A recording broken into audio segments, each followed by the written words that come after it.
Welcome guys sa ating unique vlog ngayon. Nandito tayo sa Little Baguio ng Antique, Aningalan Antique. Ma-witness natin dito yung hamog ngayon. Oh look, the fog is coming!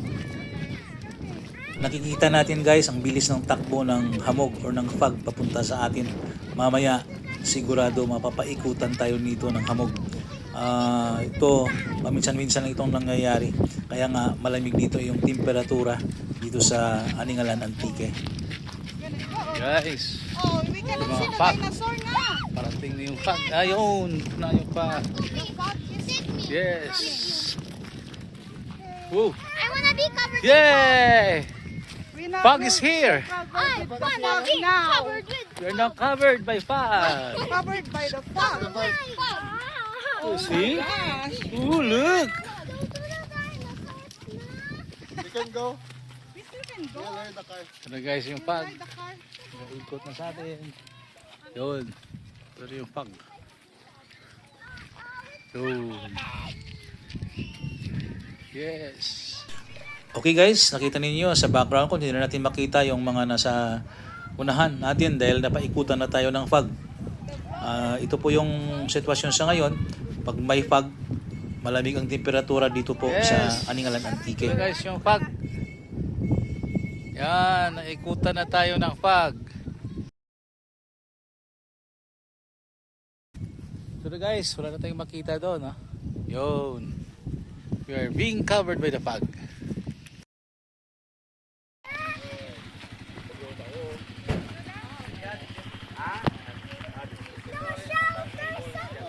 This is Little Baguio of Antique. Aningalan. So guys,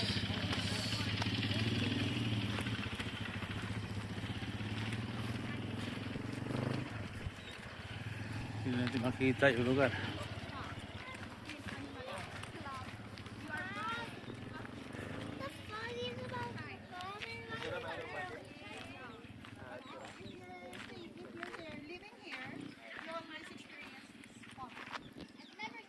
Ito guys, sinamantala namin na kumuha ng picture yung klima ngayon dahil napakaganda ng klima dahil sa hamog.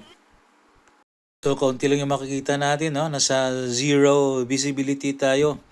Pupunta pa tayo sa isang area. Doon tayo mananghalian.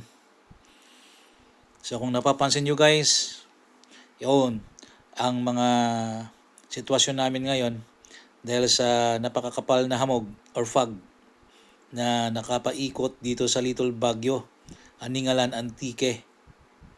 Kaya marami nga ditong pumupunta na mga tourist, no?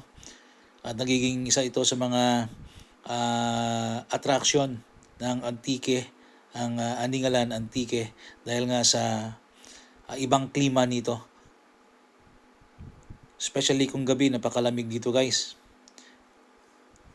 Okay, so we are approaching guys another station na pupuntahan natin.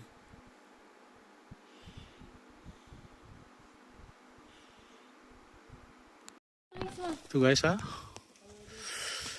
Ito na yung fog. Yan. Hindi mo natin makita yung palibot natin. So,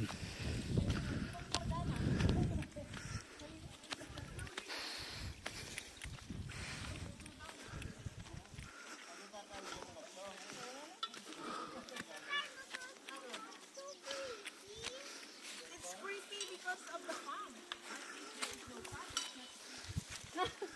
It's creepy now. That's creepy.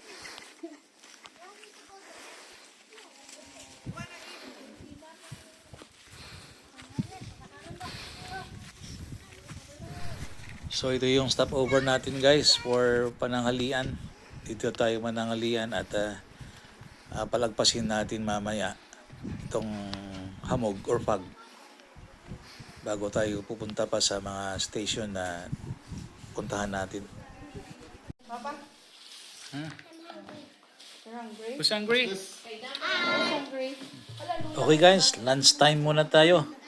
So hanggang dito lang tayo. Ito yung sitwasyon. Thank you for watching sa ating vlog ngayon. In Ken DIY PH. Dito tayo ngayon sa Little Baguio ng Antique. Aningalan Antique. So bisitahin nito guys. Dahil napakaganda ng klima dito. See you next time.